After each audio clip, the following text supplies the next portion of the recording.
Bismillahirrahmanirrahim. Assalamualaikum warahmatullahi wabarakatuh. Subhanallah walhamdulillah wa la ilaha illallah wallahu akbar. La hawla wa la quwwata illa billahil aliyyil azim.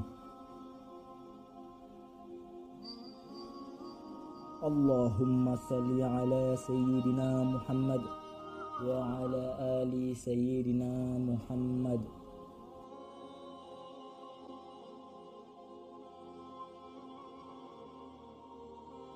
Syukur alhamdulillah kita masih diberi kesempatan sampai sesi ini yang insya Allah untuk menambah wawasan kita semua. Salawat serta salam kita panjatkan kepada junjungan Nabi besar kita Muhammad sallallahu alaihi wasallam yang menyelamatkan kita dari jalan yang gelap menuju jalan yang terang. Saya berdoa agar Allah Subhanahu wa taala memberikan kesempatan kepada kita untuk tetap menikmati nikmat iman serta ketakwaan dan selalu dalam lindungannya. Amin. Ya Rabbal Alamin. Manusia merupakan makhluk yang tidak sempurna dan memang tempatnya salah dan dosa. Tidak ada kesempurnaan karena kesempurnaan hanyalah milik Allah Subhanahu wa taala serta Rasulnya. Dalam kitab Riyadhus Shalihin, Imam An-Nawawi menukil sebuah hadis yang diriwayatkan Imam At-Tirmidzi radhiyallahu anhu. Pada suatu kesempatan, Nabi Muhammad sallallahu alaihi wasallam berkumpul dengan sahabatnya, lalu memberikan petuah yang menggetarkan hati, yang berisi, sesungguhnya yang paling aku cintai di antara kalian dan paling dekat tempat duduknya denganku pada hari kiamat adalah orang yang paling baik akhlaknya, dan sungguh yang paling aku benci di antara kalian dan paling jauh duduknya denganku pada hari kiamat adalah al-sassarun dan al-mutasyaddiqun serta al-mutafaihiqun. Kata Rasulullah sallallahu alaihi wasallam bersabda. Lalu para sahabat bertanya, "Ya Rasulullah, kami mengerti al-sarsarun dan al-mutasyaddiqun, tapi siapakah al-mutafaihiqun itu?"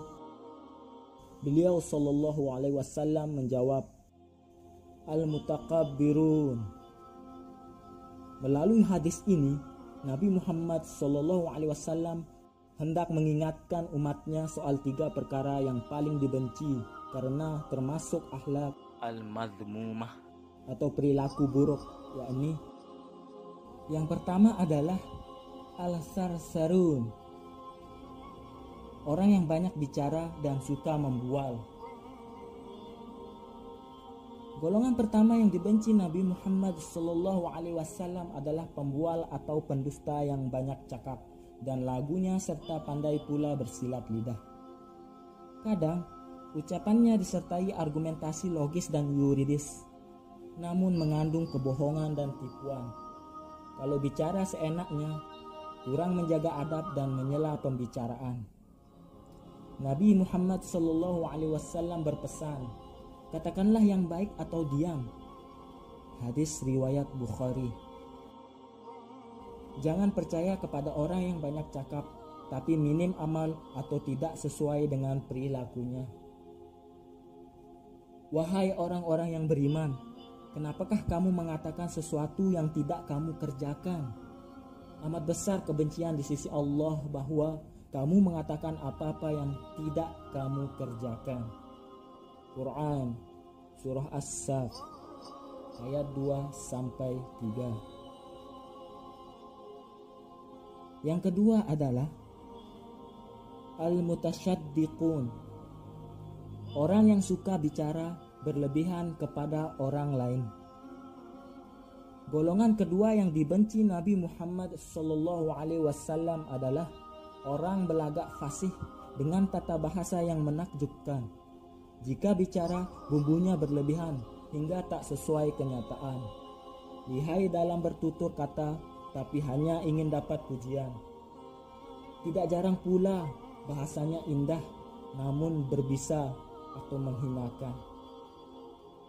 Ia pun susah melihat orang senang dan senang melihat orang susah. Dalam diri manusia ada hati atau wadah, akal, pengendalian, dan hawa nafsu, keinginan. Jika hati kotor, yang keluar dari lisan pun kotor. Jika baik, yang keluar dari ucapan juga baik. Maka Allah mengilhamkan kepada jiwa itu jalan kefasikan dan ketakwaannya. Sesungguhnya beruntunglah orang yang mensucikan jiwa itu, dan sesungguhnya merugilah orang yang mengotorinya. Quran Surah Asy-Syams ayat 8-10. Yang ketiga adalah al-mutafahhikun atau al-mutakabbirun, orang yang suka membesarkan diri. Golongan ketiga yang sangat dibenci Nabi Muhammad SAW, yakni orang sombong atau angkuh. Seperti yang pertama, melakukan kesombongan dengan menggunakan kata aku atau saya. Hal ini merujuk pada Quran Surah Al-A'raf ayat 12. Apakah yang menghalangimu untuk bersujud kepada Adam di waktu aku menyuruhmu? Menjawab iblis, aku lebih baik daripadanya. Engkau ciptakan aku dari api, sedangkan dia engkau ciptakan dari tanah. Lalu iblis dikeluarkan dari surga. Kemudian Fir'aun dengan menggunakan kata kepunyaanku atau aku memiliki, kekuasaan dan harta. Hal ini merujuk pada Quran Surah Al-Zukhruf ayat 51, yaitu, dan Fir'aun berseru kepada kaumnya seraya berkata, hai kaumku, bukankah kerajaan Mesir ini kepunyaanku? Dan bukankah sungai-sungai ini mengalir di bawahku? Maka apakah kamu tidak melihatnya? Akhirnya Fir'aun pun ditenggelamkan di Laut Merah. Kesombongan yang ketiga adalah Qarun, yang pongah karena harta kekayaannya, dan Qarun menyombongkan diri dengan menggunakan kata aku memiliki.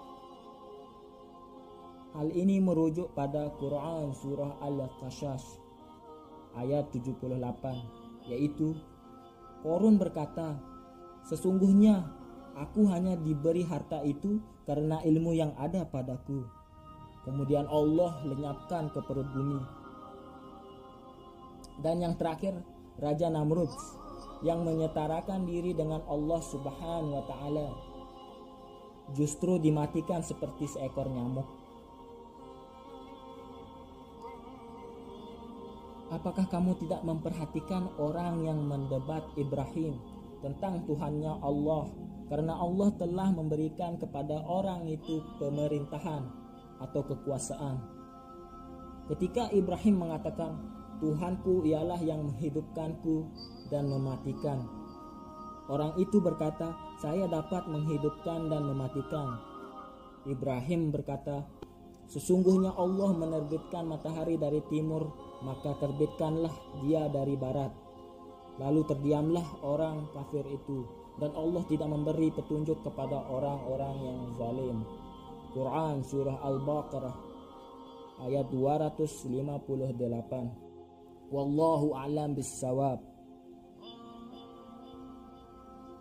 Demikian yang bisa saya bagikan, semoga bermanfaat. Jika ada kesalahan dan tutur kata yang tidak baik, saya minta maaf. Jika bisa, tulis di kolom komentar. Sesungguhnya saya ingin berbagi dan sama-sama belajar. Wallahu a'lam bissawab. Wassalamualaikum warahmatullahi wabarakatuh.